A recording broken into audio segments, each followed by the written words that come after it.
What's up? What's up, everybody?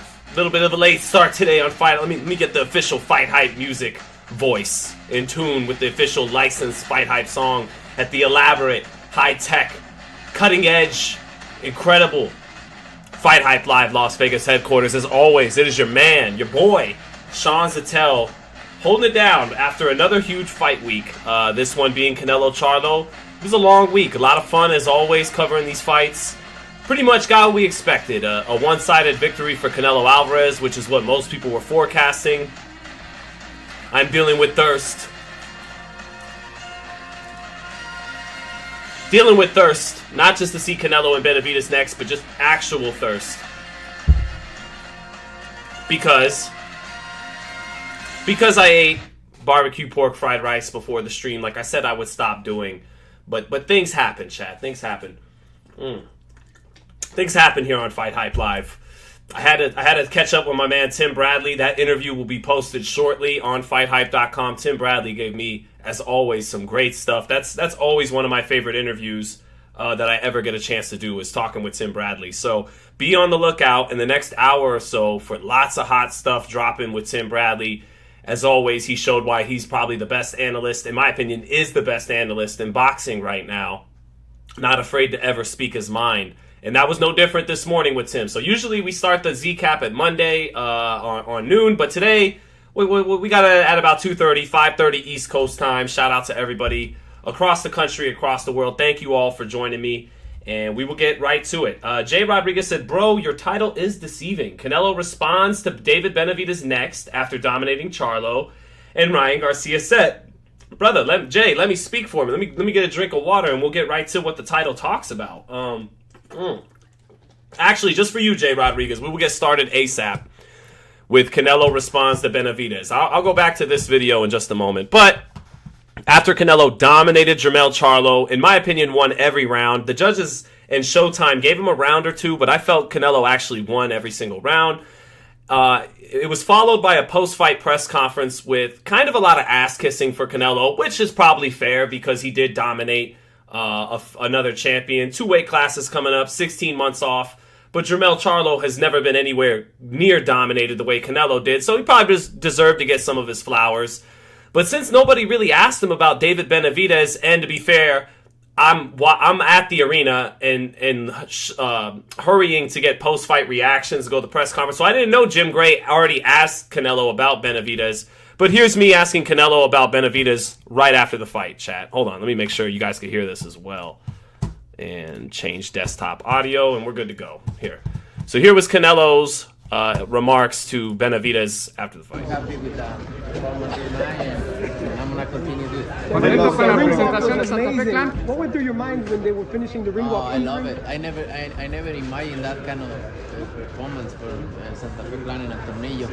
I really enjoy it a lot. They did great. Now, did you talk to Charlo after Santa Fe? No. Is Benavidez gonna get it?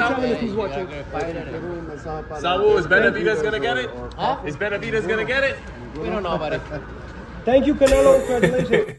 We don't know, buddy. We don't know, buddy. And chat, I translated what Canelo really meant when he told me we don't know, buddy. I translated it on my Twitter timeline after the fight. Here it goes. I said, I asked Canelo after the post-fight press conference if he wants to fight David Benavidez. His response, I don't know, buddy. AKA, fuck off and let me enjoy my night. Hashtag Canelo Charlo. And that, maybe I'm putting words in Canelo's mouth. Maybe he didn't really. I'm being half funny, but basically I took it as, I don't know, maybe not. Fuck off. Let me enjoy my dominant win tonight with my wife and family. Goodbye. So I think the fight is going to happen, by the way. I do think the fight's going to happen. When I talked to people in the business this past week at Fight Week, I heard good things. I heard things that leave me to be more encouraged that the fight happens next. We'll get into all that. To quickly touch on it, Benavidez Canelo. Benavidez is going to have to deal with the left hook to the body of Canelo.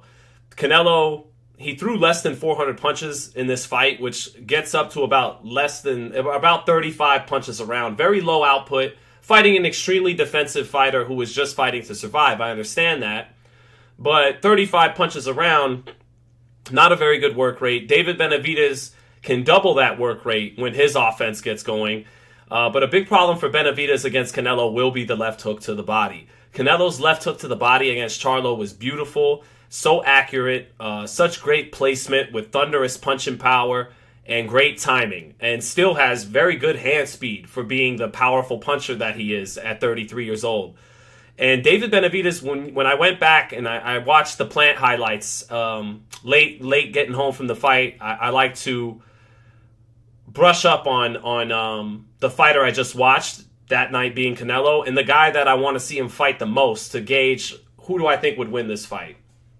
And I watched Benavidez against Plant again, and Benavidez, Plant made him shell up in the high guard, and the left hook to the body, Caleb Plant got it in plenty of times in that fight. And David's going to have to either find a way to not let Canelo get in the range he wants to land that left hook to the body all the time. Because once Canelo gets in range, he will land that left hook to the body against Benavidez. Now, the difference in fighting Benavidez for Canelo is that combinations and bombs are coming back his way that he actually has to be concerned about. Even Bivol, when he beat Canelo, didn't fully commit to his shots. He didn't overextend in fear of the counter, of exchanging. Caleb Plant had no power to get Canelo's respect. Billy Joe had no power to get his respect. Callum Smith didn't even try to use it, and neither did Jermell Charlo, who probably couldn't hurt him that bad even if he did land some good shots. Benavidez is the guy, even with as great a chin as Canelo has, who will probably make him think about what's coming back for a change. But Benavidez with that high guard, his tall, slender frame, he's begging to be hit with the left hook to the body. And if he can stop Canelo from landing it all the time, which he could maybe do with his jab. Styles make fights. Benavidez's jab didn't look great against Plant because Plant had feet. He moves around the ring, lateral movement on his bike a lot, unlike Canelo, who's not going to do that as much. That barbecue pork fried rice, I swear it's the last time I do it before a stream. But if Benavidez, like Bivol, can establish the jab, and Benavidez has a great jab, and he won't have to go looking for Canelo the way he had to go looking for Plant cutting the ring off, which he's not very good at against a guy with quick feet because he has slow feet. But those slow feet don't play a role as much against Canelo, who's usually going to be more aggressive and in front of you. Even though he showed us in the first half of the first round with Charlo, he can still move around the ring with ring generalship when he feels like it. But he's at his best on the front foot. So if Benavidez can get the jab going to keep distance and make Canelo have to pay a price for getting into the range to land the left hook to the body, like Bivol did, if he can make him have to eat some stiff jabs on his way in, he can control the distance a little bit and pile up some points behind the jab before Canelo unloads into mid to close range to the body. But if Benavidez can't take the left hook to the body, if he either can't slow down the left hook to the body by keeping Canelo on the outside with the jab, keeping him a little bit more honest, or if Canelo does get inside, but Benavidez can just take it, he's a big, strong guy who can take the left hook to the body, then he's in business. Then it's a war. But if Canelo can get inside and get the left hook to the body at will, and it's hurting Benavidez, Canelo's going to win that fight and maybe knock David out. And I say that as a guy who's been picking David to win that fight. And I still like his youth and size and hand speed and really good punching power, really good jab that disappeared a little bit against Plant, but I think against a different styles make fights, against an aggressive fighter, he could find that jab again. So now at the same time for Benavidez, Canelo threw less than 35 punches around. Benavidez, when he gets into a rhythm, can get up to 70 or 80. So it's a matter of Benavidez holding up to the power and the accuracy of Canelo. If he can hold up to it for 12 rounds, it's going to be an all-out war. And Benavidez, with his youth and pace, might actually pull it off and be able to win more rounds than Canelo, landing and throwing more. So it remains to be seen. I think Canelo deserves to be the favorite. I say that as someone who, if the fight happens, will probably go out on a limb a little bit and pick Benavidez. But I think Canelo deserves to be the favorite with his accuracy. When you look at the tall, slender abdomen of Benavidez and the way his high guard begged for the left hook to the body and Plant landed it a number of times, and Plant does not have the left hook to the body that Canelo has, not in power and not in technique. And he actually showed a good one against Benavidez. So I hope that fight is next. That's an amazing fight. I have a feeling it might be next. You know, Benavidez has Andrade first, but want to touch on something else too with Jermell Charlo. And I asked Jermell this heading into the fight, and everyone's saying Jermell came to survive, and we'll touch on that right now. When you in that ring, there's no respect. I'm not even around him. So What kind of way do you? So I asked Jermell Charlo this before the fight. Everybody's saying it after the fight, but your boy had had the balls to ask him beforehand. So let's see. Are you gonna come in at 160 or? No. I'm not gonna definitely be fight night 168. Absolutely not. Jermell, are you showing too much respect to Canelo heading into this? There it was right there, chat. Right there. I'll play it again. Fight night 168. Absolutely not. Jermell, are you showing too much respect to Canelo heading into this fight? I don't think so. I'm not even around him. I'm not showing respect. I come to fight. I come to win. I'm not showing respect in that regards. I want to win this fight. So Canelo deserves respect when you come down to breaking down fighters and you come down to breaking down accolades and breaking down what he's done in boxing. But when you're in that ring, there's no respect. No respect is given. What have you always been? So you guys, I knew beforehand, before the first bell rang, that Jermell was not himself and was showing too much respect to Canelo, and ultimately that transitioned to the ring. And a lot of people are bashing Jermell Charlo, and I'm not going to do that. I have a lot of respect for Jermell for what he did at 154. I've enjoyed covering him. He's very funny to me when he's his normal boisterous self. And I don't mean this like in Goodfellas, like I'm a clown, I'm here to amuse you. What's so funny? I don't mean it like that, but he does amuse me. He's a colorful personality. That's the Charlo I want to see show up. But look, was his performance worth the $84.99? No, not at all. If you bought the pay-per-view, you deserve to be frustrated and upset, right? And if you bought a ticket to the T-Mobile, you have a right to be disappointed and upset. But I didn't. I got to see the fight for free, so maybe I'm not as upset as they are. But 10 years ago, I would have been on that. But getting closer and closer to the sport and to the fighters, I do see their side. And Charlo, from the moment the fight was signed, didn't really have a chance of winning this fight. Canelo's always been a better fighter than him. But under these circumstances, there's just no way he could have pulled it off. 16, 17 months out of the ring, and a two weight class jump. I said on my lives, he's shown him too much respect, and he looks like a blown up junior middleweight. That's what happened. There was so much talk about Crawford Spence. Is Crawford too light in the ass for the big welterweight Errol Spence? That's what Charlo was. He was too light in the ass for Canelo. And he knew he was faced with a situation where if he tried to really win the fight and tried to win rounds, he would get caught in exchanges, and those exchanges would very well knock him out because he's feeling the thunderous power of a man 14, 15 pounds heavier who's a concussive knockout puncher at 168 pounds. And so all Charlo really would have done by trying to win is probably get himself knocked out. And me and you are not going to be there to pick him up and help him out there. So what he did was make a real health decision to fight for all 12 and go home with his check in one piece. And as a paying fan, you don't have to like that. You don't really have to respect it either, I suppose. But as someone who really knows boxing pretty well and understands what Charlo was really up against and understands the reality that if he would have tried as much as everyone wanted to, he was going to get knocked out. Well, if I know that, then he knows that. And what's the point? Pride? Pride to who? To prove what to who? To us? Well, he didn't prove it to us. So us, the fans, everybody are going to trash him, and they are, right? But I understand why he did what he did. I put myself in his shoes, and maybe I'd have done the same thing. I mean, hell, I wouldn't have done the same thing because I wouldn't have been tough enough to make it through the amateurs, 100 to 200 fights, fight for free, fight all these fights for free in the amateurs, and then basically fight for free as a pro the first 5, 6, 7 years of your career, and then get to this pinnacle of 25 million life-changing money, however much money he was going to make, and know this guy's going to knock me out because I know my boxing. I'm a fighter. If I open up an exchange with him, he's going to put my lights out. So let me get this check. let me play safe and make it back to my kids and my girl in one piece. And that's what Jermell Charlo did.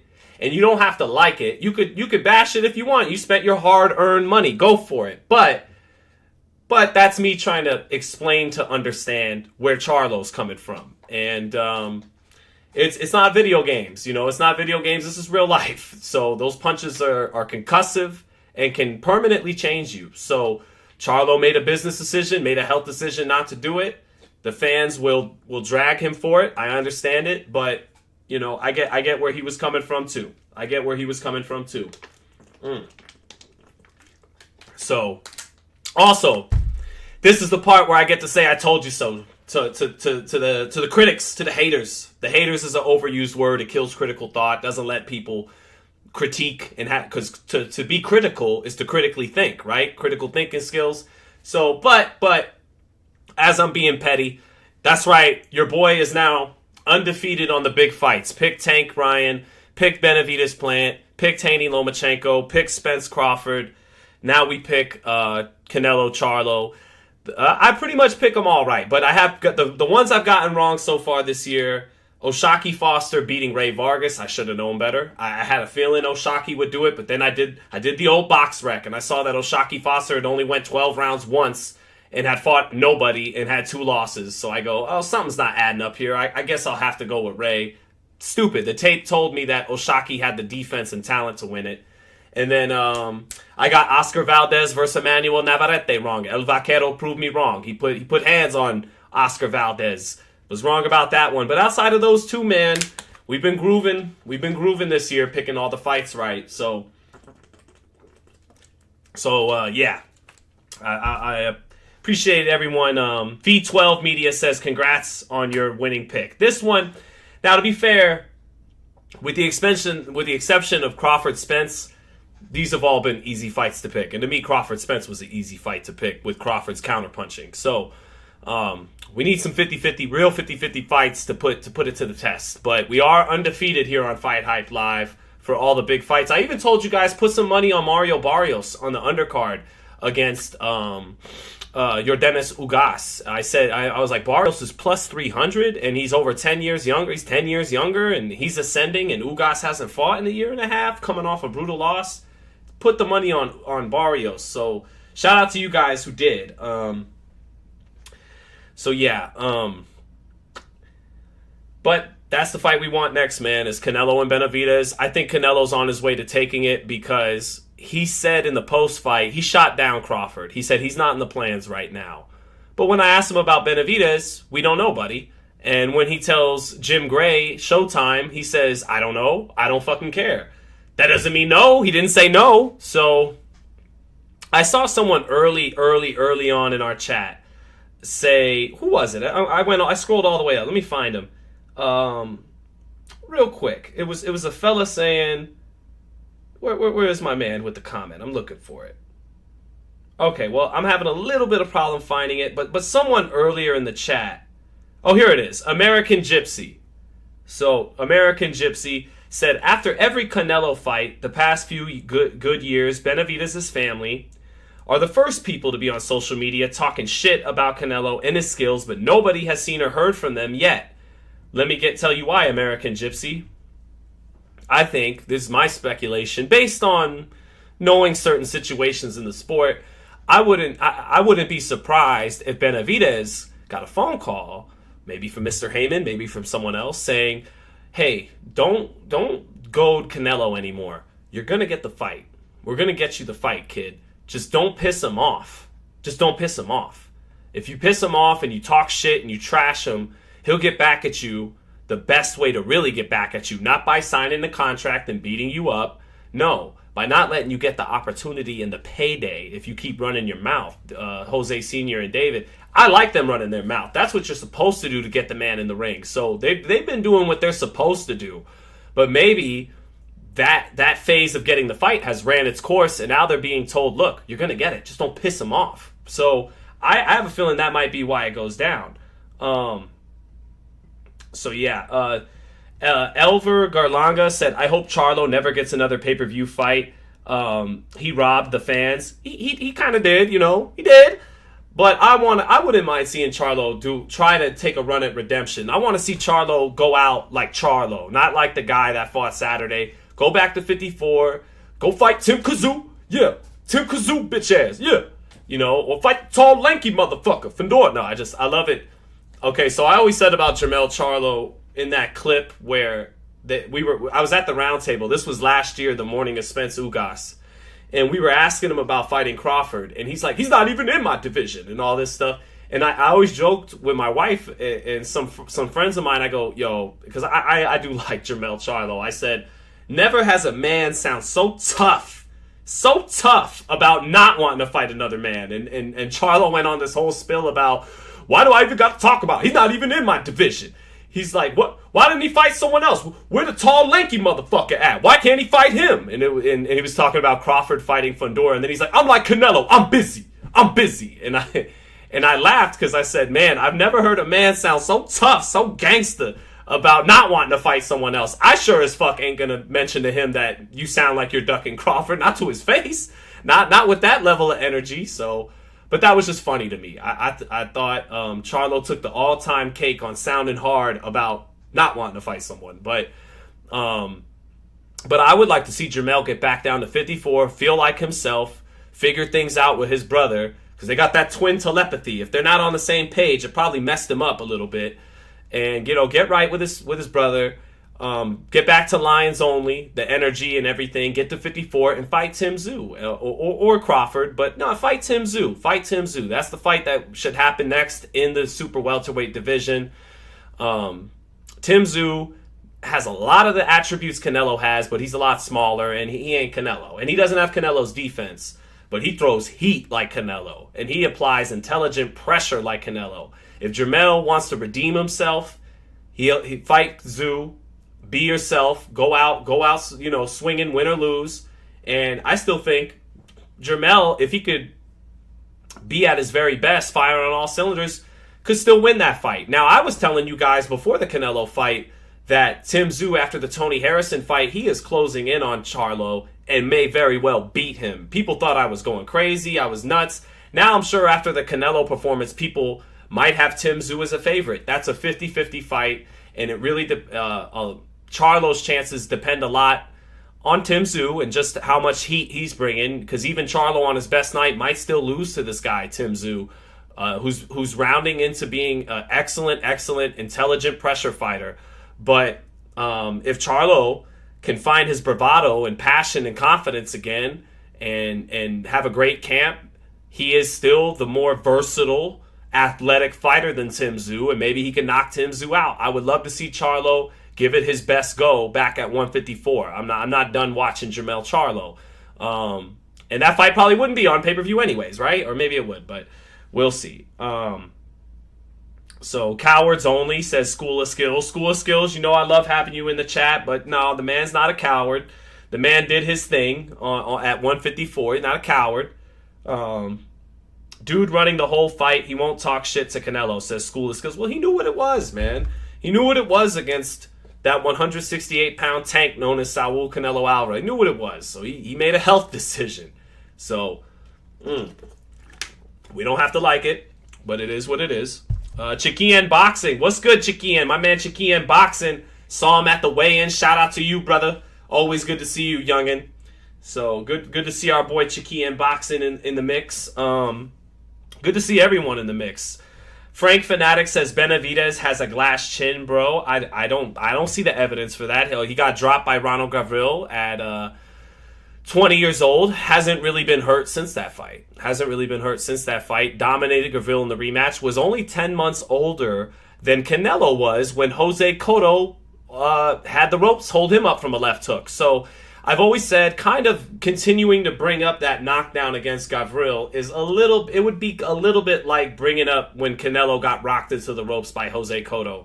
I don't know how fair that is. I think they're both grown now and take better punches than they did as young men at 19 and 20 years old. Now, does Benavidez have Canelo's chin? Probably not, because Canelo has an all-time chin. But Benavidez hasn't been hurt since Gavril. So we'll see. And Canelo is going to have the rare guy in front of him who can match megaton bombs, as Jizza said on Liquid Swords. I don't waste ink. I think I drop megaton bombs more faster than you blink. And Benavidez is capable of such, and so is Canelo. So it'll be a two-way street with bombs. Hopefully it'd be like that fight right there, but at 168 pounds. Morales Barrera, 1 and 3 were amazing. Morales Barrera, that's what I'm hoping for. Morales Barrera at 168, with Benavidez being Morales. With Benavidez being Morales, the taller guy, taller guy, throwing more punches, because Morales used to outwork Barrera. He used to throw more punches than Barrera. Barrera would catch, get close, and then, like Larry Merchant say, play Morales' ribs like an accordion with his left hook to the body, and that's what those fights would come down to. Morales, furious flurries on the outside, taller guy, more active, running the combinations. Barrera catching, placing the shots with better accuracy, killing the body, and that's what I hope we get, man. Why? See, I got the poster of Morales Barrera because I love them both so much and love their fights. That's why. And Canelo's right below them. Canelo's right below him, but ironically enough. And then we got Winky Wright, who's needs to be actually framed and hung correctly. But that's why I've been banging the drum so hard for Benavidez Canelo. I want 168 Morales Barrera. I want 168 Morales Barrera. Who is with me, boxing fans? Who is with me? But anyways, but I cover a lot of fights, and you guys don't, I love boxing. It's my baby. It's my wife until I die. But if you want to get your boy really giddy and excited coming to the arena, give me Morales Barrera at 168, and give me that modern day James Toney, Mike McCallum at 147, Crawford boots. And Jermell, get back on your Lions only and give me Jermell Charlo versus Tim Tszyu. Let's go! Let's go, Chad! Let's go. So yeah. But I want the twins to fight each other. Why, Joe Dirt? Why? Is it because you are actually playing the character for real on YouTube, like Joe Dirt in the movie, a southern hillbilly guy who likes to see inbred families and inbred, and then see families fight and everything? No, we don't want that, Joe Dirt. Joe Dirt, I love you for being in the chat. I used to look like Joe Dirt a little bit when my hair was longer, but I don't want them fighting each other, man. I want them getting along, barking, being loud, and fighting their hearts out. That's what I want, but we'll see. Soccer Training Club says I'm out. Our Soccer Training Club is not in on all those fights. GDDD, what's going on? How you doing? Okay, so Dane Sampson, I got to get to your question, brother. Dane Sampson asks, can Canelo drop the weight properly at 54? No.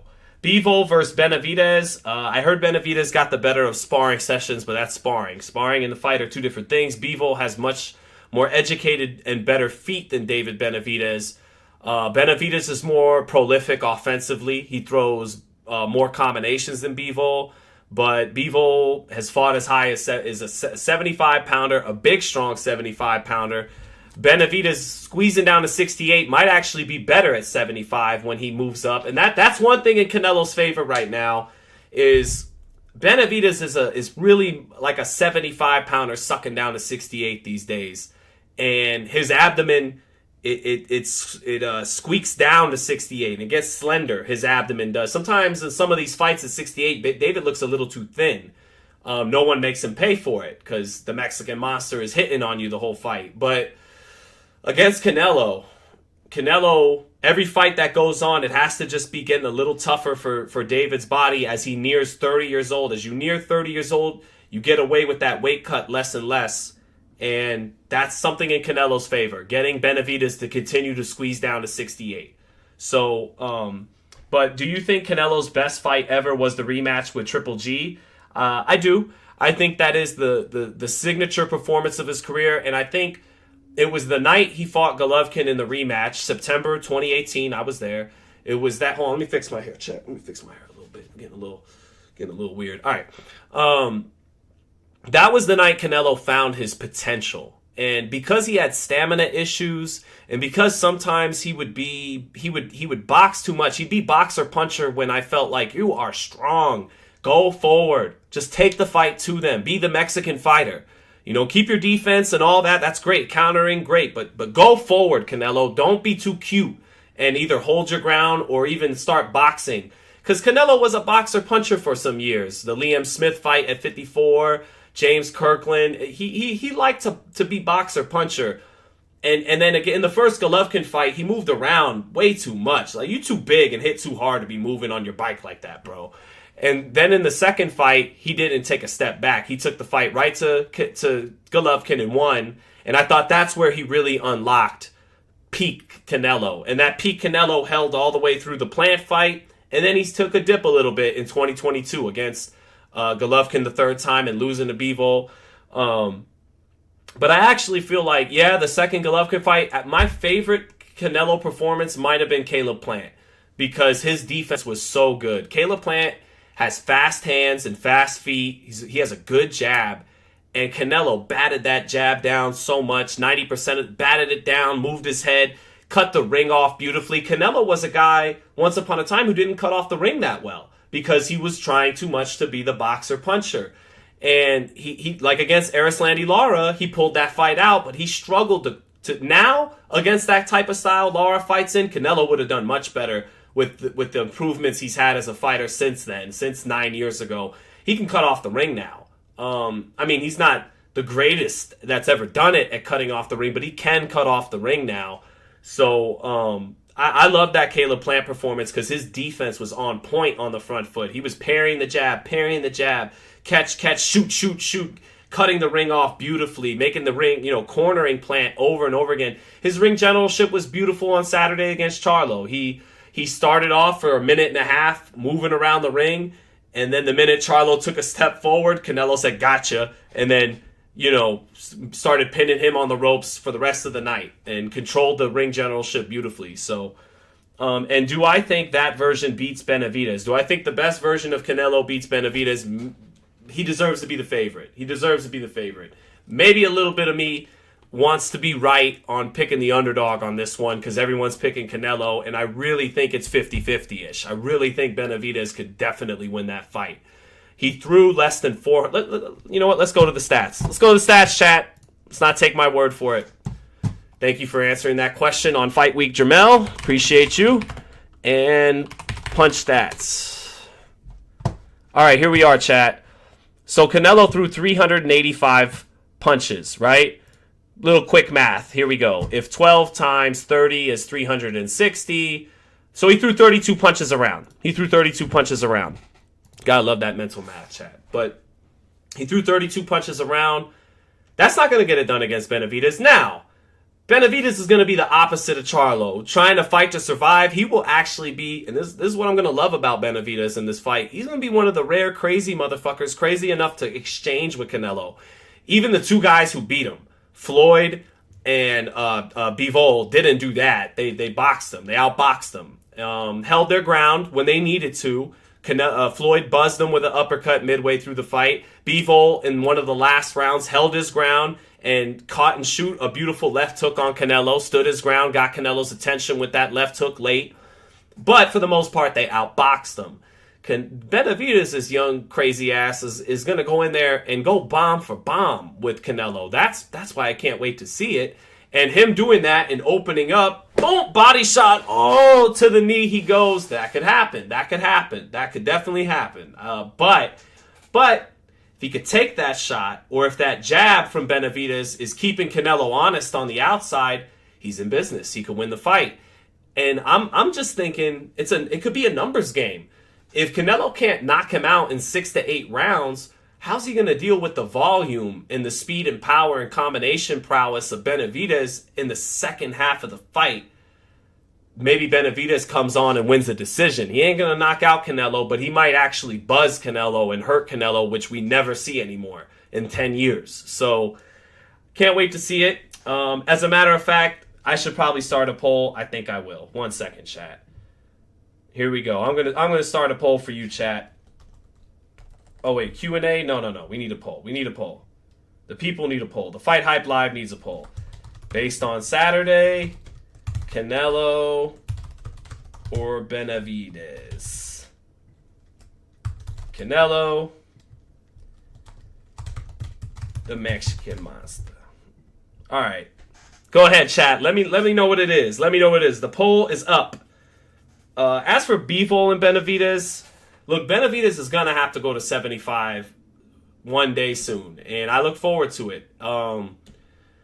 That if he beats Canelo, it's not like the day is done for him. It's, now he's in business. Now he becomes a new pay-per-view star if he beats Canelo. But the real boxing fans are gonna say, okay, Canelo, or okay, David, good on you.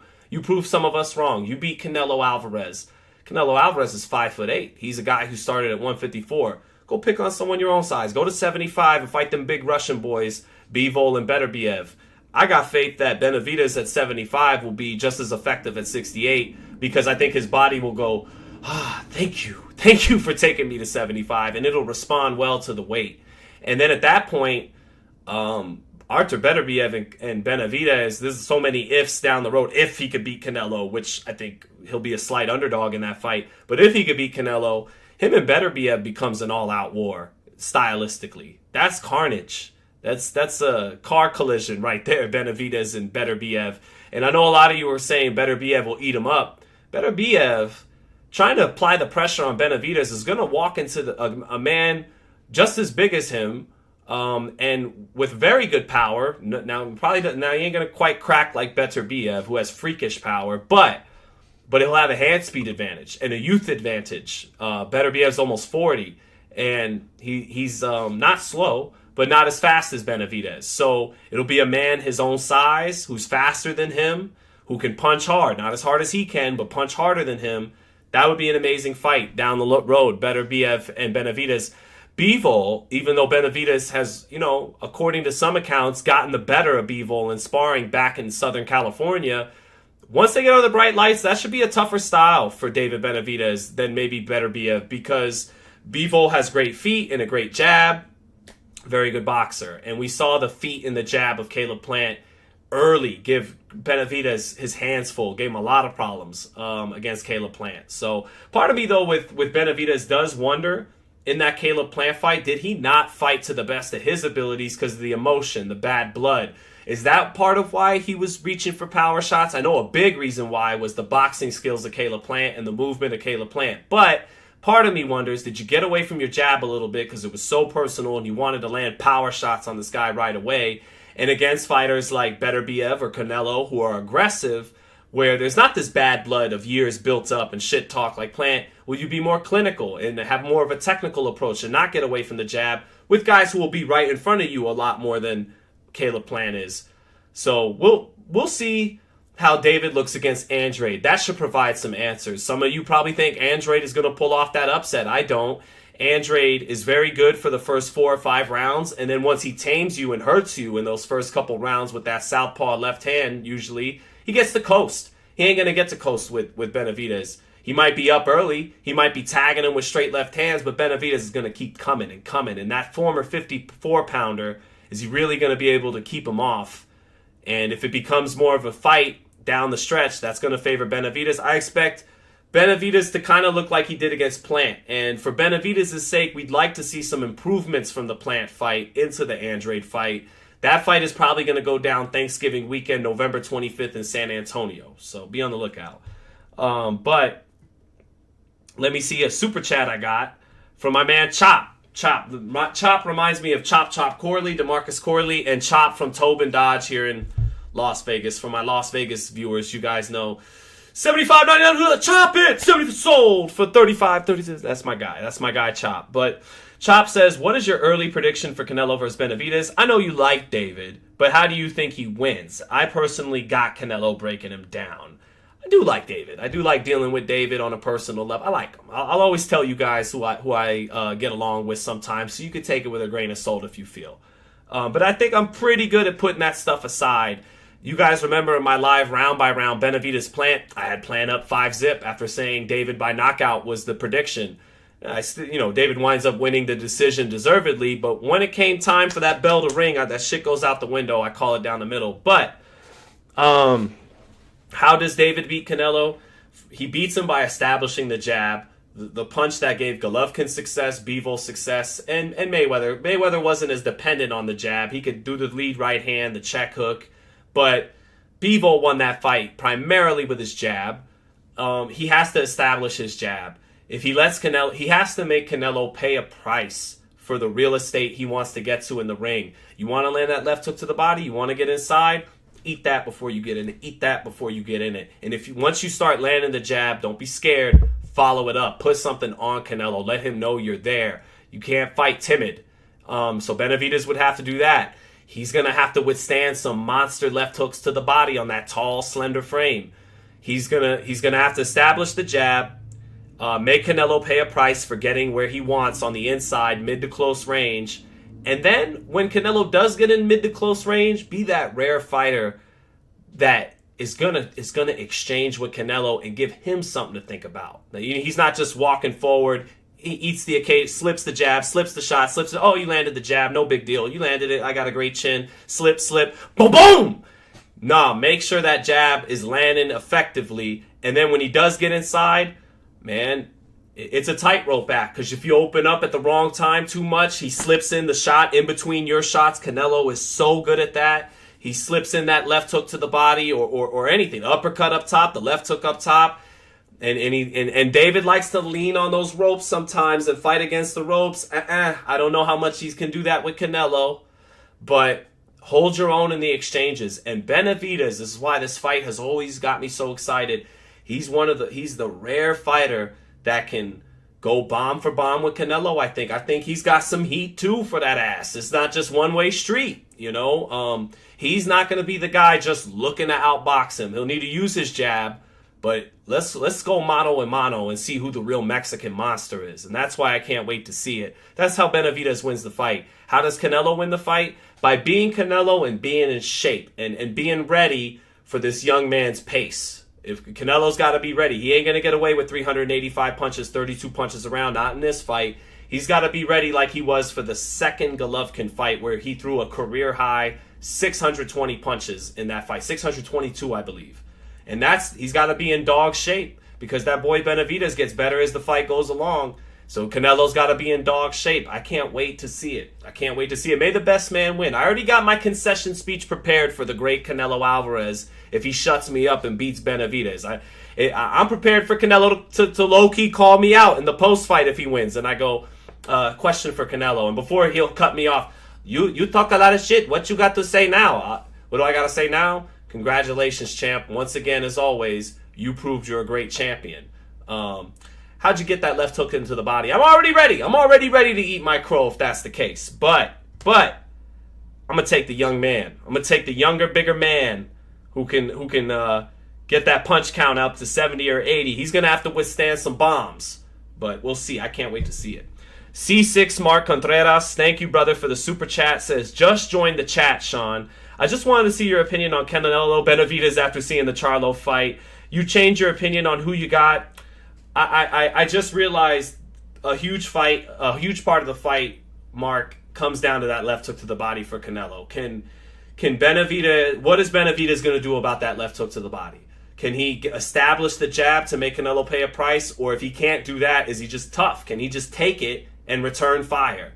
But man, that left hook to the body looked way open for Canelo. Going back and watching the Caleb Plant highlights, that might win the fight for Canelo. The left hook to the body in particular. But we'll see. And again, I think Canelo's going to take the fight soon. So maybe not next, but maybe the fight out. But I don't think we get through 2024 without Canelo Benavidez. I think we're going to see it. Can't wait.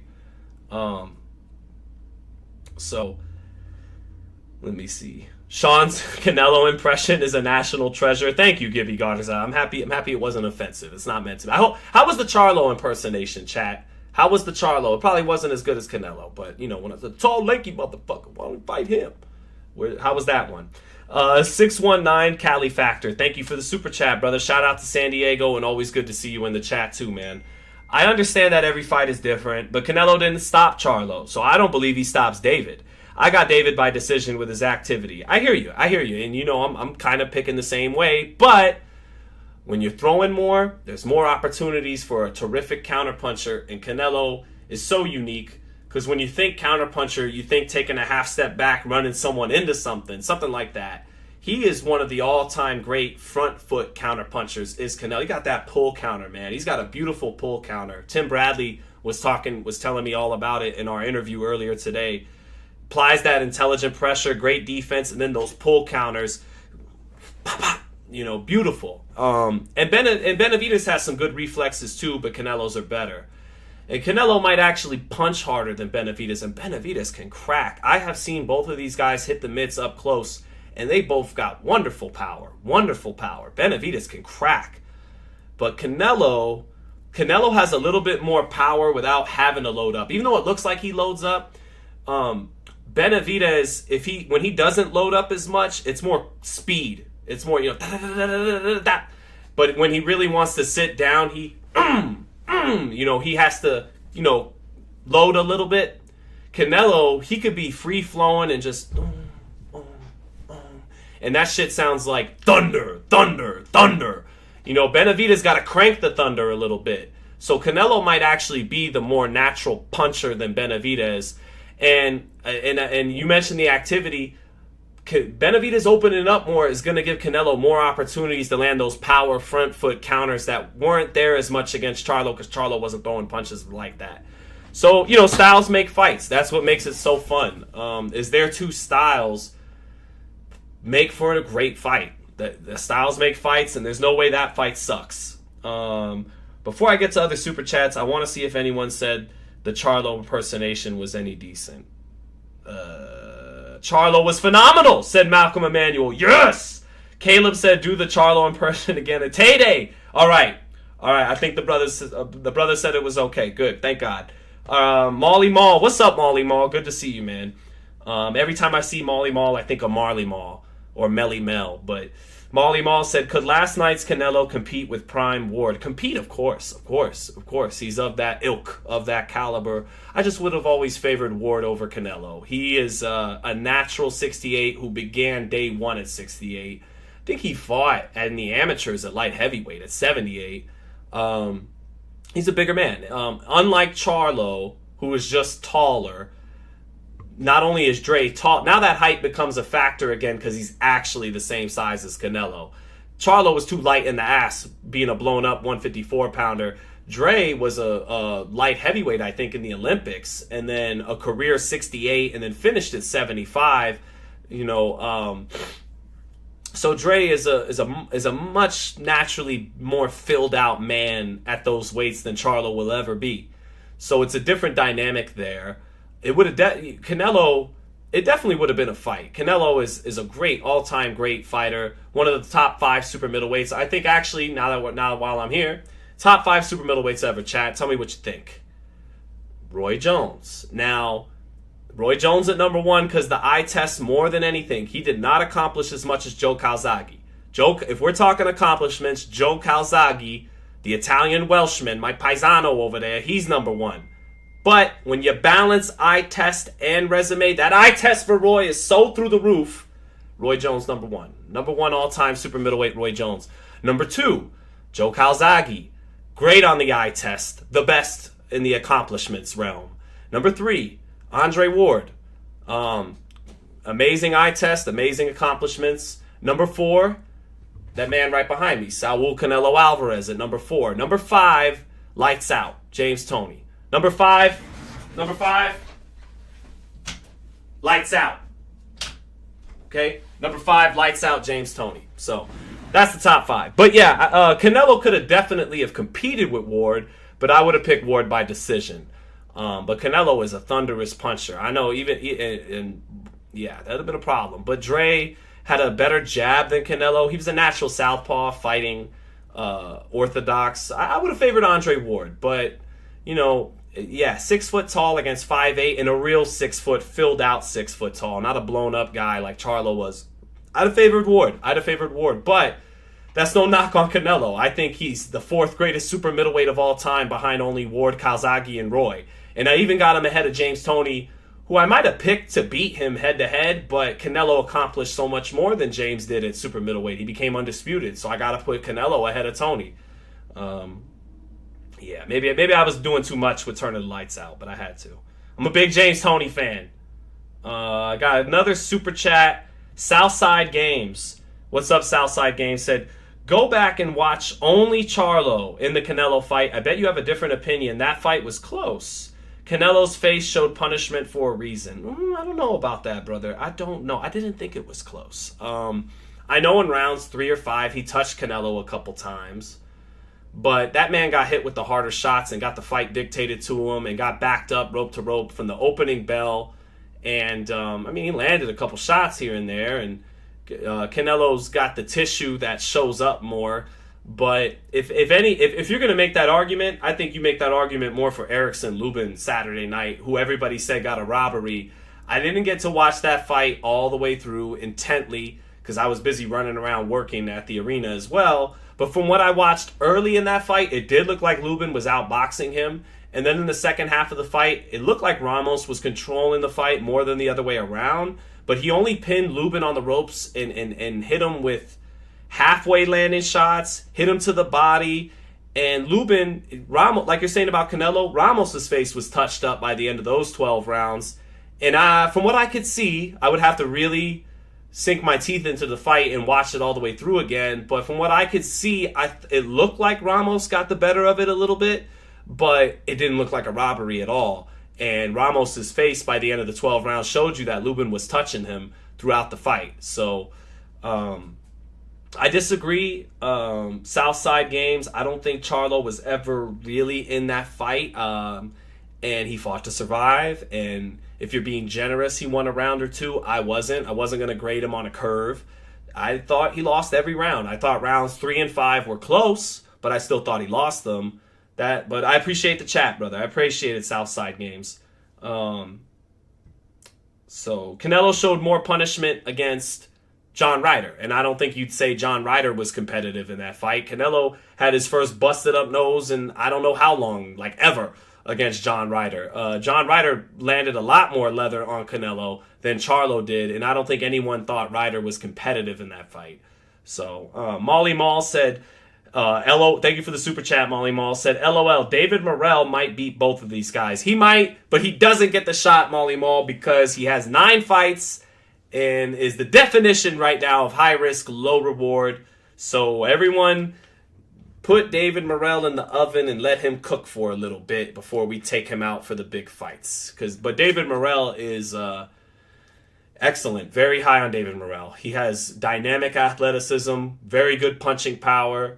Good kid, already learned the English. And I've said this on a bunch of lives, so, forgive me for repeating myself for those of you that have heard it, but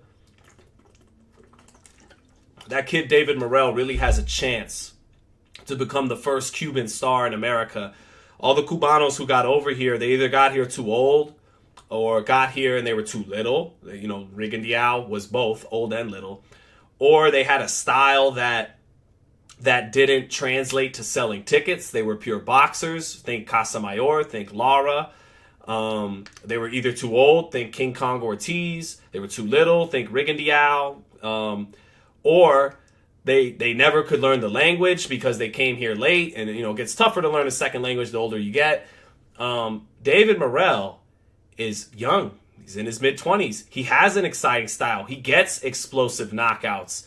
He can speak English. He's a good-looking kid. He's a big kid. He's a kid at 68 who's going to go to 75. Youth is on his side. David Morrell could and probably should be the first pay-per-view fighter, if not, attraction in America. I hope that for him. I hope it for him because I think he has the potential to realize it.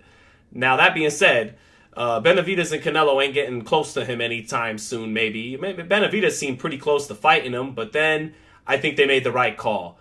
Benavidez and Morrell could be a legit pay-per-view one day. Not just the fight you make because they're both undefeated and you got them both in your stable. It ain't time yet. We don't want, the Spence Crawford stuff. Build it up till they're in their mid-30s. No. I want to see Benavidez and Morrell mix it up in their 20s. But why not feed Benavidez the overpriced veteran and Andrade, the guy who doesn't have the upside in the future that Morrell has. Andrade's been an excellent fighter for a long time, but he's in his 30s. He's not a ticket seller. He's undefeated. put him in with Benavidez. Continue to build Morrell until he's ready, and then him and Benavidez is a Mexican-Cuban pay-per-view big fight. You know, so I think that's smart. They got to find a way to get Morrell a chance at Plant. Someone like Plant, kind of like in the welterweight division. They got to find a way to get Boots that Thurman fight, even though Thurman is fighting next, and we'll see. But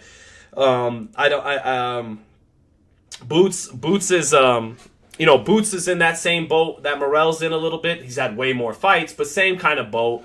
They're excellent. Everyone knows they're excellent and ridiculously talented. But you could continue to play the who have they fought card till the cows come home, right? So Morrell's got to find a way to get a Caleb Plant in there, just like Boots needs to find a way to get a Keith Thurman in there so people can stop saying you haven't fought anybody, you know. We all know the eye test that they're bad and they need an opportunity. So thank you, Molly Maul.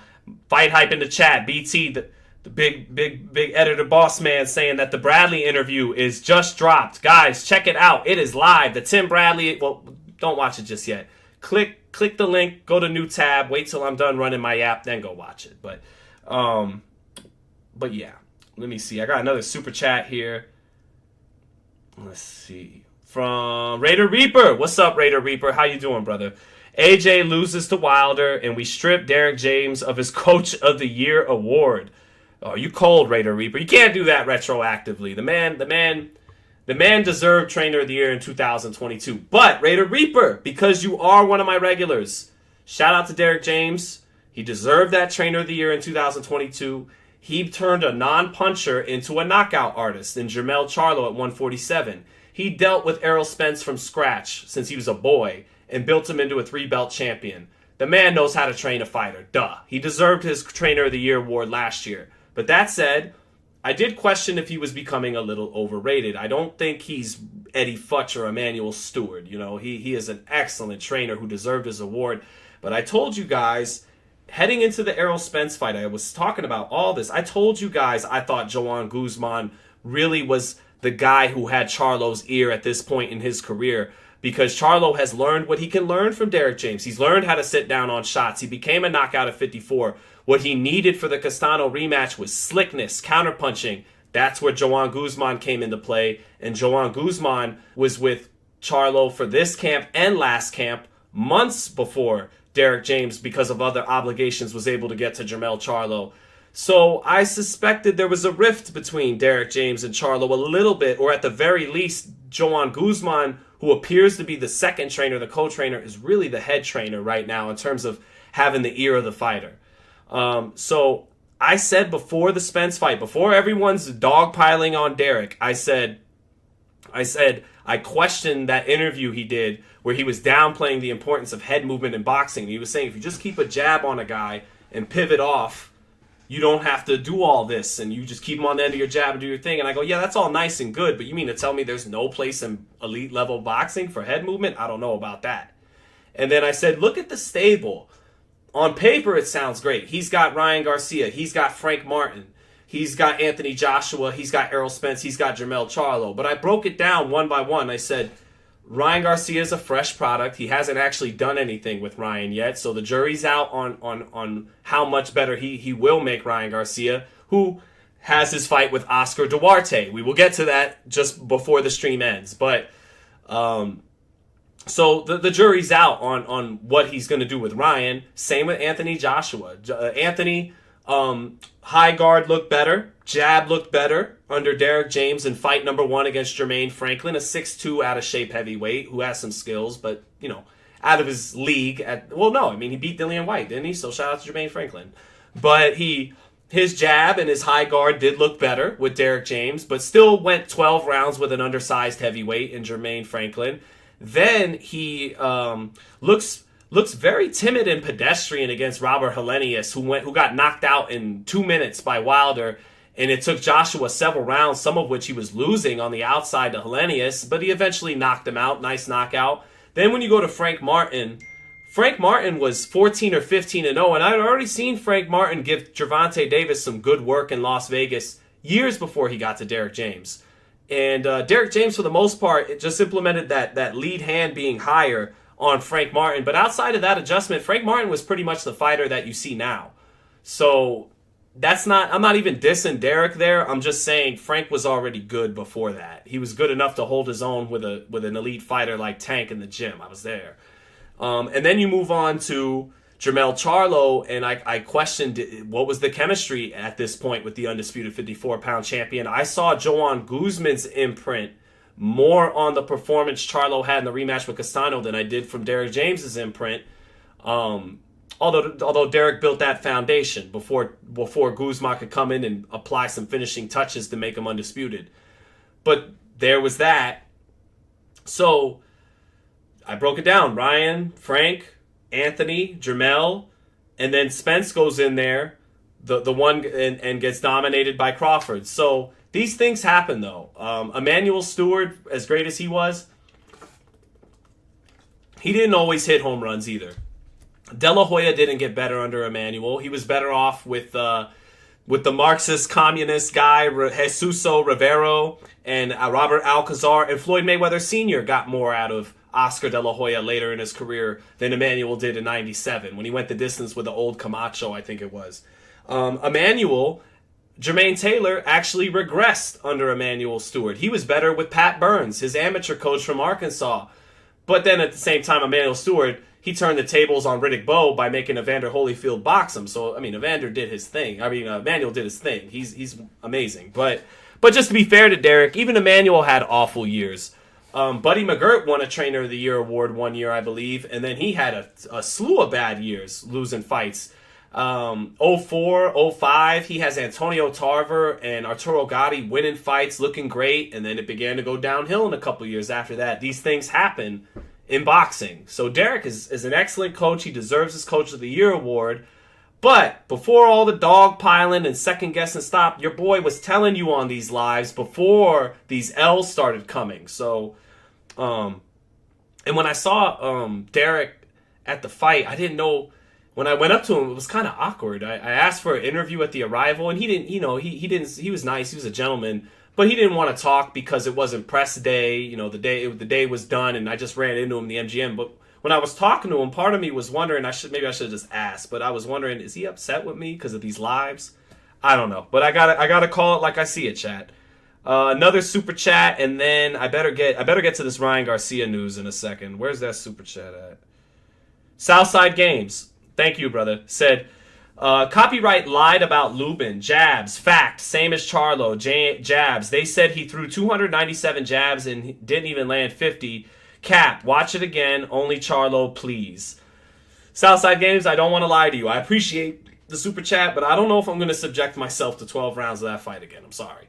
Maybe he did land more jabs, but the point is, Southside Games, he didn't win the fight. Charlo would never argue he won the fight. He didn't even argue that he really tried to win the fight. So, Southside Games, Southside, are you from Texas? I appreciate you having your man Charlo's back. If you heard me earlier in the live, I didn't dogpile on him.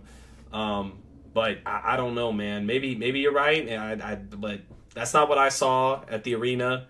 Saw Canelo catching most of those jabs, and I didn't really see Charlo commit to his jab.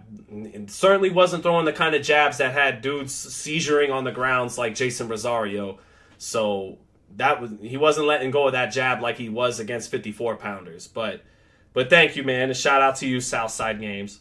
What do we got here? Another super chat from Blind Faith. What's up, Blind Faith? What's going on? Blind Faith said, Edwards Rodriguez, possibly best fight of the year, meaning Sonny Edwards and Bam Rodriguez. I still have to watch more tape on Sonny Edwards. I picked Bam. If I had to make a pick right now, I'd pick Bam. I've seen highlights of Sonny Edwards. I see two guys with great footwork. I see two really good fighters, but just one of them punches much, much harder in Bam Rodriguez. I like Sonny. But I gotta watch tape to see how much of his style is flash and how much of it has substance. I see the fast hands. I see the good movement, some good counter punching. The guy is fast and has some flash to his style. But I gotta really watch him closer. But I suspect Bam will win that fight. But then again, Bam better come up correct at his best, because he looked flat in that last fight last year. After he knocked out Soren Visai, after he beat Quadras, he looked pretty flat in a performance after that. So we'll see. Other fight, Inoue Tapalis Inoue. I'm not picking anybody against Inoue right now. Devin Regis, Zaria showed that lateral movement and pop shot right hands give Regis a handful of problems. Regis will be better in this fight. And Regis has a southpaw left hand, and Devin Haney gets hit by southpaw left hands. But that was against smaller men with quicker feet who hold their guards higher. Regis doesn't have as quick a feet as JoJo and Loma when it comes to cutting the gap. And I don't know how much he'll smother the jab by not fighting in a high guard. He fights with his hand down, and maybe that allows Haney to get the jab off more. Rather than it being smothered by two hands being held high, southpaw orthodox, and they're kind of fencing and canceling out each other's lead hands. Maybe Prograis with that lead hand low, Haney could get the jab going against the southpaw for a change. But I just think Haney at 140 is going to gain something, not sucking down to 35. And I think 12 rounds, after going 12 rounds with a Hall of Famer, his IQ and his game will have probably learned something from that experience at 24 years old. So I favor Haney by decision. And then Virgil versus Castano. Well, I don't know what we got from Virgil anymore. His body has been betraying him lately. If it's the Virgil Ortiz firing on all cylinders like we saw at 47, I favor Virgil over Castano. Even with him moving up, I think he'd be a bigger man than Castano. So I favor Virgil. I was very high on Virgil. Not as high as I am on Jaron Ennis, but very high on Virgil Ortiz before his body began to shut down. So I hope he can get back to 100% at 54. Tank and Tio, I favor Tank. I favor Tio. I favor Tio because I think they have a lot of similarities. They are both powerful, slick, explosive counterpunchers at heart. They like it better when someone comes to them as opposed to going to get them. But I see two guys who are very similar in that they're powerful and slick. And I think that Tio's bigger. And I think Tio is a little bit more comfortable throwing more than 30 punches around. Tank, kind of like Canelo, Saturday night against Charlo, throws around 30 punches around and a lot around, sometimes even lower. And unless you push the pace, he's not really getting those numbers up there. Tio doesn't fight at a crazy pace either, but he fights at a better pace than Tank. And he's bigger than Tank. And he's fought better opposition than Tank, but Tank has fought on bigger, brighter stages than he has because he's a brighter star. That's a 50-50 fight, but I think they're pretty close to equal in skill. I think Tank hits a little harder, but Tio can punch, and they're both really fast. I think the difference there, Tio's a bigger guy. I think with once all things are equal, then size comes into play again, and so I think I give the edge to Teofimo there. My man Leonard Ellerby would not be feeling that, but I got to keep it real. I would give the edge to Tio. Crawford versus Tito. Trinidad. Crawford's got better skills than Trinidad, but Trinidad was explosive and big at welterweight. Had good hand speed. He wasn't slow. Was a little basic in comparison to Crawford. That's a great fight. I would really want to break down my tape because I've never thought of matching those two together hypothetically in my head. Trinidad is bigger than Crawford, definitely punches harder.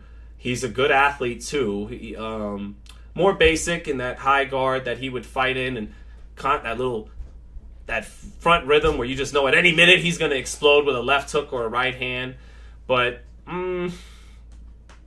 Trinidad did struggle with boxers like De La Hoya and Hopkins. And then Vargas, when he was smart and boxed, won a lot of rounds against Trinidad. But Crawford, compared to those guys, De La Hoya, Vargas, and Hopkins, is light in the ass.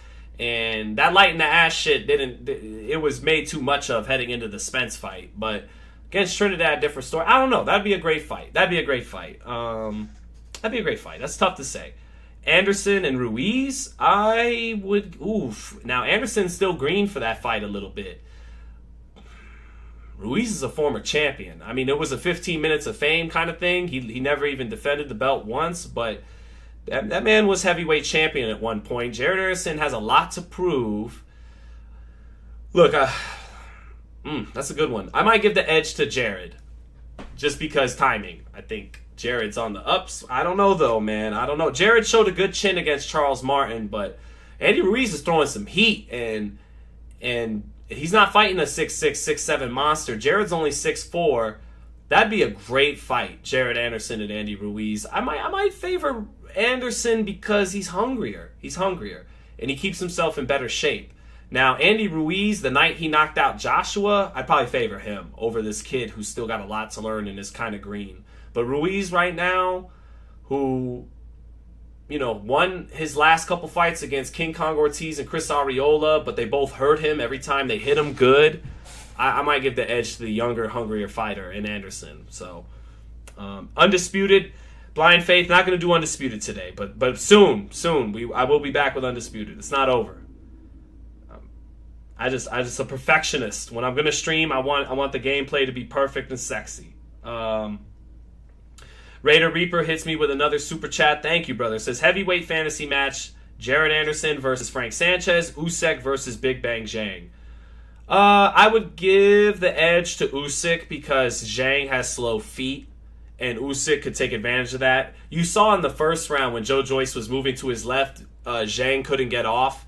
Now, he figured that bullshit out and began to tag Joe Joyce and stopped him very soon thereafter in the third round, I believe, a week or two ago. But Usyk can move not one direction. He's not like that horrible boy band. He moves this way, that way, back, forward, this way, that way, back, forward. Oh, I'm going this way, psych. I'm going this way. I'm going, no, never mind. I'm going that way again. And he feints off of it. And, yeah, I think Usyk, his feet would be key in boxing circles around the bigger, stronger man, Zhang, not staying in front of him too long. And then Jared Anderson versus Frank Sanchez. I got Jared Anderson, even though Frank Sanchez is a good boxer who will counter him and hit him hard. But I think Jared has more dog in him than Frank Sanchez. Not that Frank is soft or something, but Frank Sanchez got a little bit of that. He fights not to lose, rather than really take chances in the heavyweight division to win. He fights a little bit timid, Frank Sanchez, just a little bit. And I know that I'm not penalizing him for being a smart boxer, but I think in the heavyweight division, I think Jared Anderson got a little bit more meanness and dog to him, and a little bit more wanting that knockout. And Frank Sanchez, anybody at heavyweight can punch, I understand that, but he's not a big puncher. And Charles Martin nailed Jared with some good left hands, and he's a bigger man than Frank Sanchez, not as good a boxer as Frank Sanchez, but Jared took those left hands well. I would give the edge to Jared because he fights with a little bit. He imposes himself in that ring more. Sanchez fights a little bit more not to lose than he does going for the win. I would give the edge to Big Baby. Now, before I let you guys get out of here, it says in the title that Ryan Garcia's return is set. Let us look at that, shall we? Ryan Garcia made a lot of money last year against Tank. That's the Sonic theme song.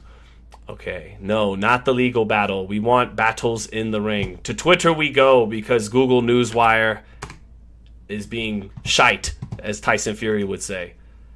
Hold on. Oh, wow. Tim Bradley would like to invest in the new bottle of Hope you're starting at $84.99. Guys, go check out the interview when I wrap up this live with Tim Bradley. You'll love it. Where was Mikey at? Mikey C. Oh, there he is. Mikey C. What you got, brother? Where's the fight? Hold on. Where's there it is. All right. So Mikey C over here reporting that December 2nd in San Antonio. That'd be a week after Benavidez and Andrade in San Antonio. But okay, San Antonio it is. So, yeah. Ryan Garcia, Oscar Duarte. And my first thought when I saw this, I said, and I'll say it here again, I said, let's see if Ryan can make this his Teofimo Lopez, Pedro Campa. Why did I say that? Okay, maybe I'm being a little lazy here because I haven't even really watched Oscar Duarte like that.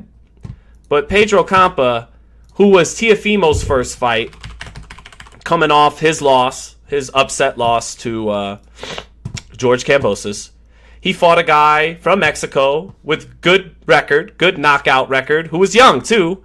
At the time, Campa was 29. Now he's 31. Oh my God! Look, chat. I didn't even know this. He's 5'9". And what is Oscar Duarte? 5'9". He's got a better reach, though. But same kind of guy. Most of the fights in Mexico. I have to watch tape, but maybe he's a come-forward, tough Mexican fighter. I apologize, Oscar, if you're actually a slick boxer, but we are making some kind of fucked up stereotypical assumptions here. Please don't hate me, chat. But when I first saw it, that was my reaction. I go, okay, so this is his Pedro Campa. Let's see if Ryan can make this his Teofimo Lopez Pedro Campa. And what Tio did that night, he was a little shaky for a round or two because his confidence wasn't there. By round 3, he felt like himself again, and he began to dazzle and style with his natural talent. Hopefully that's what Ryan can do with Oscar Duarte. He'll probably look a little shaky in the first couple rounds. New trainer, coming off a knockout loss. But then hopefully once he settles in and is fighting at the weight he's strong and comfortable at, 140, then hopefully he begins to show off that electric hand speed, that big left hook, and hopefully he's beginning to fill out his game. A jab, which Derek James brings to the table. Derek James knows how to teach a good jab. A jab would do wonders for Ryan Garcia. He's this tall kid with fast hands who doesn't use his jab. He gives up his height in hopes that you walk into the left hook. But if he knows where you're at all times by touching you with the jab, his sense of distance will get so much better, and these guys won't be able to attack his body and get inside on him without paying a price behind his jab. And, he could hook off that jab and set up that punch he loves that much more. And Ryan has a good right hand when he lets it go. He punches hard with his right hand. I was saying before the Tank fight, the right hand is the key. Forget about the left hook. Keep him on the outside, because Tank's going to give away rounds. Keep him on the outside. Don't go nuts throwing combinations that are going to allow Tank to have something to counter. That's exactly what he did. He in the first round, he won the first round. Pretty easy. Second round, he was winning it. He hit Tank with what? The right hand. Because that's on the outside. He doesn't have to give up his height. He doesn't have to let him in close to land the hook. He can just land the right hand, touch him on the outside with the right hand. He did it, and then he went nuts and threw a 10-punch combination. And then Tank, boom, nailed him with one left hand. That was that lack of IQ by Ryan Garcia, a kid who had never been in a world title fight but wanted that big stage, wanted that big money, didn't build up to it the way he should have, the way De La Hoya was telling. And it's very interesting in the aftermath. Ryan says activity is so important to a fighter's career. But that's what Oscar De La Hoya was telling you before the fight with Tank. He told you take the Mercito Hesta fight, but you didn't want to take it because you think Oscar's a coked out asshole who's two-faced and all these things. But okay, but the man knows boxing. The man looks like he could be your dad and has accomplished everything you want to accomplish. He had the fucking best jab ever. His hands were just as fast as yours. The girls were on his jock just as much as they were on yours. Listen to the man. He knows a few things. I'm being half funny. But now he says activity's the most important thing. Yes, that's what Oscar was trying to say. That's why he said you had to do the Hesta fight. And Ryan, I think at one point said, well, if I took the Hesta fight, they were going to take the fight off of the table. No, they weren't. No, they weren't. They knew they needed that million-plus pay-per-view buy with you. With your good looks and your fan base. So you should have took the Hesta. You don't build to it. It wasn't going nowhere. But anyways, I do hope Ryan comes back. And I think Derek James can really help him because Ryan, just with a good, consistent high guard and a better jab, two things Derek James brings to the table, his game will grow. Because he's got natural talent, man. He punches hard in both hands. Doesn't use that right hand power enough. And he's got some of the fastest hands in the game. So, but, it's here and here for him. He's got to find it here and here. And he's got to be more active. And we'll see. Hopefully, Ryan Garcia, I don't know if he'll ever reach his potential. Sometimes I suspect he won't. But if he ever does, he's not some Instagram star. He could fight. He's been blessed with great size for his weight class, great speed, and really good power, pop in both hands. If he can be, fill out his potential, he'll be a bad boy. So that's what I want to see happen. That's what I want to see for all fighters is to reach their potential. I don't want to see fighters lose fights because they're holding themselves back. I want you to always lose because the other guy was better, not because of something you're not doing. Like Tyson Fury with Usyk. In my opinion, Usyk, and this isn't to discredit Usyk, I'm just calling it like I see it. Usyk doesn't beat Fury unless Fury helps beat Fury by being out of shape and fat and having a bad lifestyle and all of that. But Fury, leaving no stone unturned, ready to go, fire on all cylinders, Usyk won't beat him. So not without some help from him. That's just, that's how I see it. But let me see here. I got a super chat from Blind Faith again. Thank you, brother. Errol versus Jermell, I would have to favor Jermell. Jermell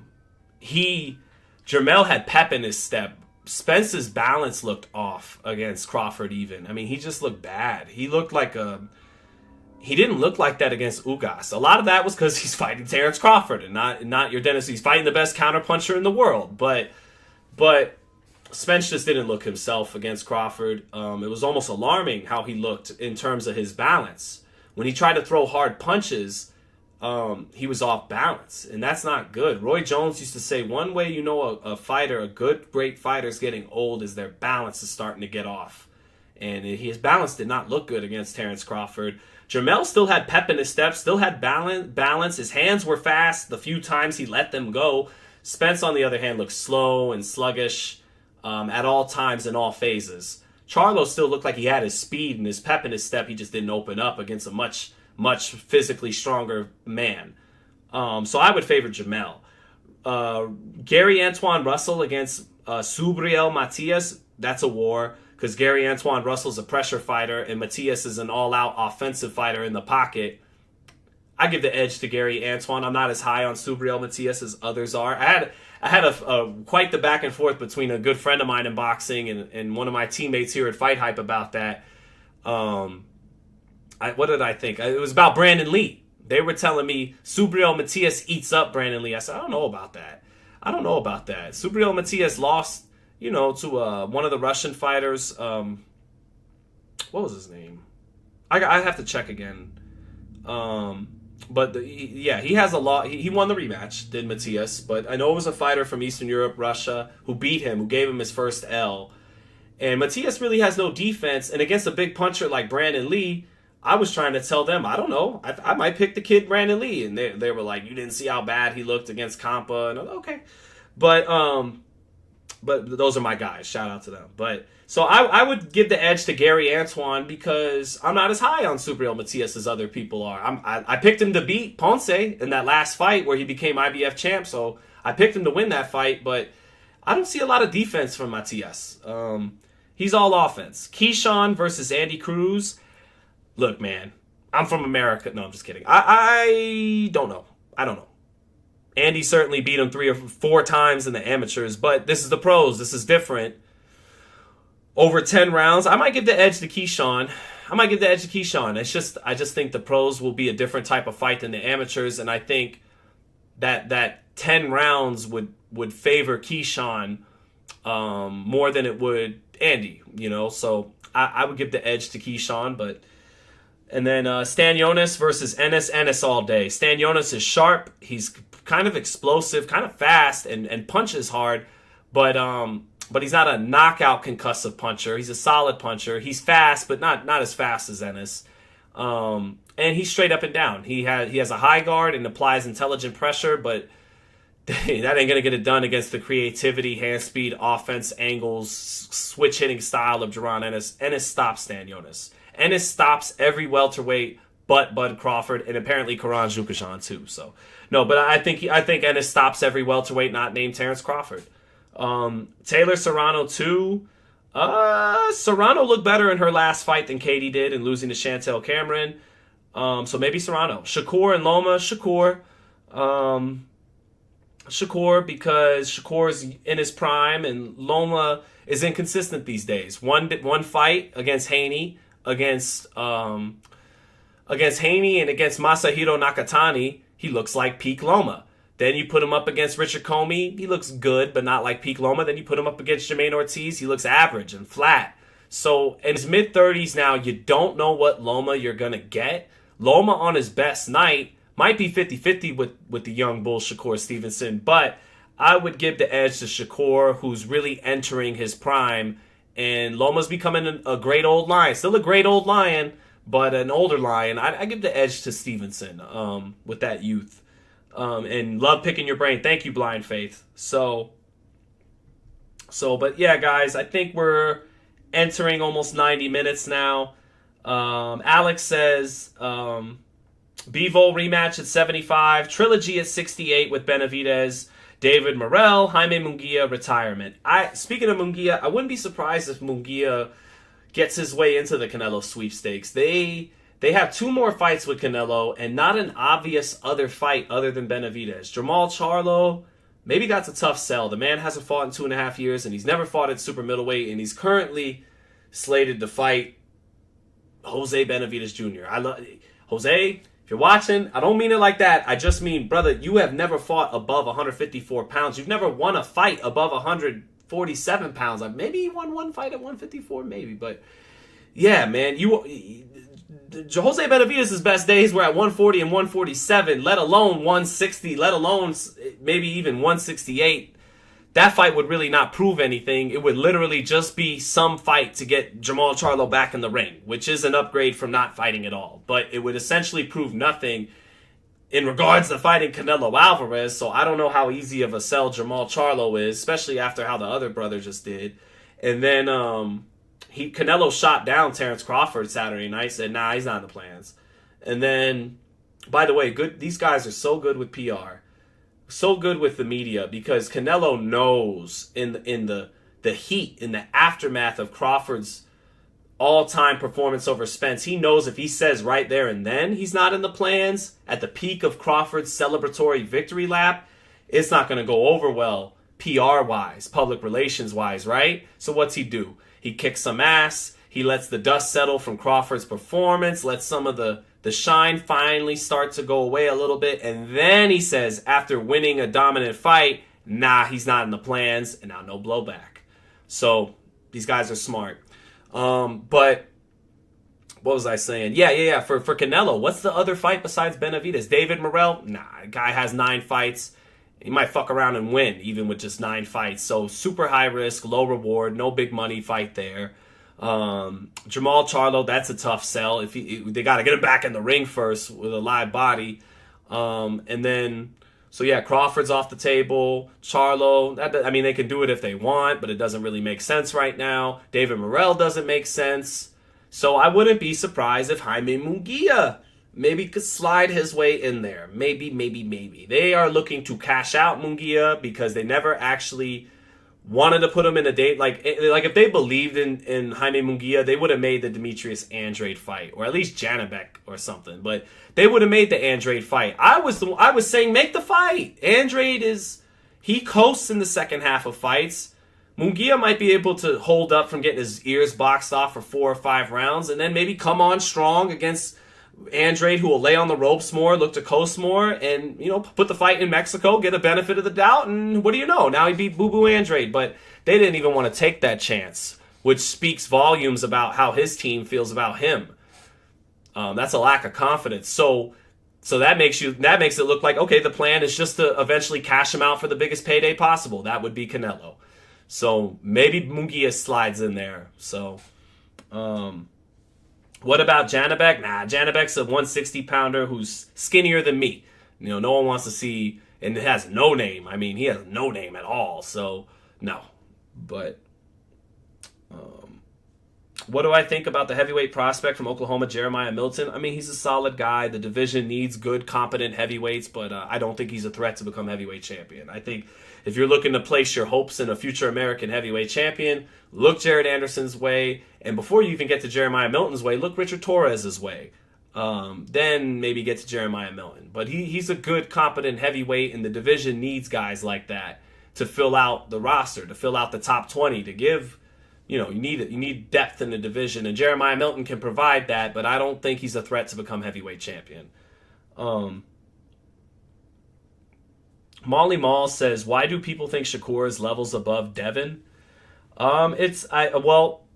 He was christened with the silver medal from the gate, and Haney had his underground buzz. Floyd Mayweather heir apparent, got some big viral videos, in part thanks to your boy, but he, and in part just because him and Bill are really smart and know what they're doing, and but I think Shakur, being an Olympian, fresh out the gate with the silver medalist, and it wasn't like when Keyshawn and Richard Torres and Duke Reagan won silver medals in 2020.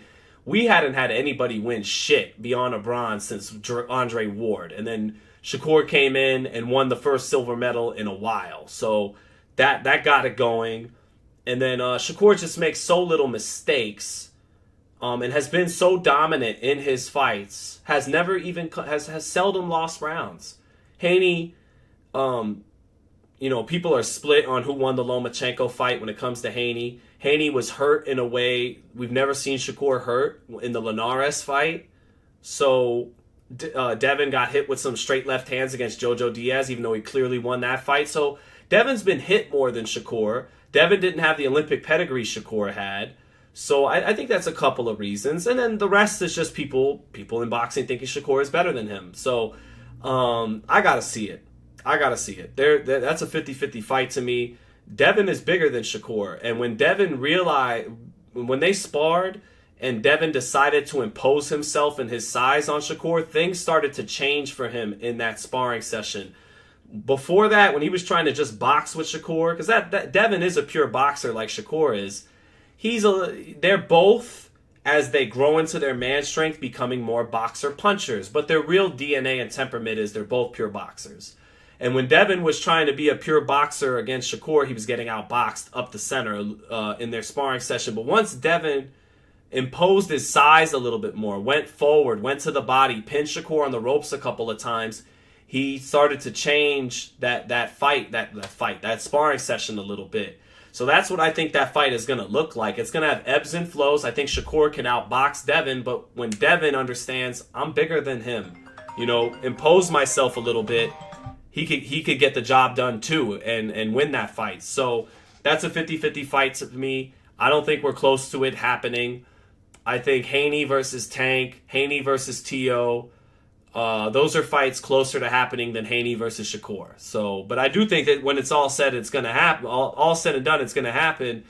And Haney would be smart to make Shakur come all the way up to welterweight. 140 is better than 135, but all the way up at welterweight, where Devin is destined to really fill out at, that I think his chances get better the higher in weight he goes, because one of his real advantages against Shakur is his size. So, but it's a 50-50 fight. It's a 50-50 fight. Right now at 35, I do think Shakur is stronger at the weight right now.